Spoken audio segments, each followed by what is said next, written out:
Эң мыкты сөз бул өмүрдө ата деген сыймыктанып жүрөбүз атам менен. Бактыбызга бар болуп ар качан, ден соолукта дайым болуңуз аман эсен деп Ысык Көл облусунун Ак Суу районуна караштуу Бозу Чоң айылынын тургуну Дөөлөтөбүз атабыз Байсейитов Бексултанды 3-сентябрь сыйда жүргөн 64 жаш маарекелик курагы өздүк майрамы менен куттуктайбыз.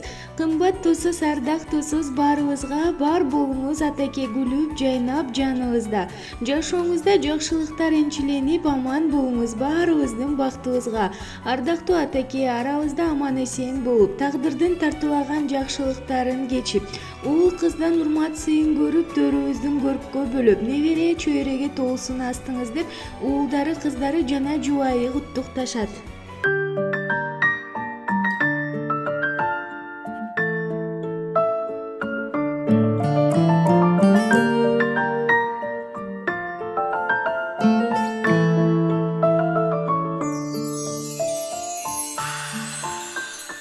Алладан кийин кече берим, жан ата жан жүрөгүм.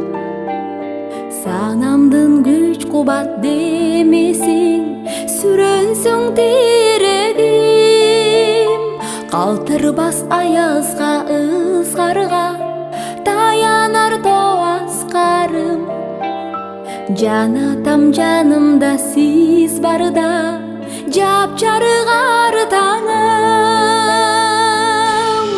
Ар качанда бийик көрөмүн мен башкадан. Менин атам эң жакшы адам. Менин атам эң жакшы адам. Ыр менен кабыл ал данышманым,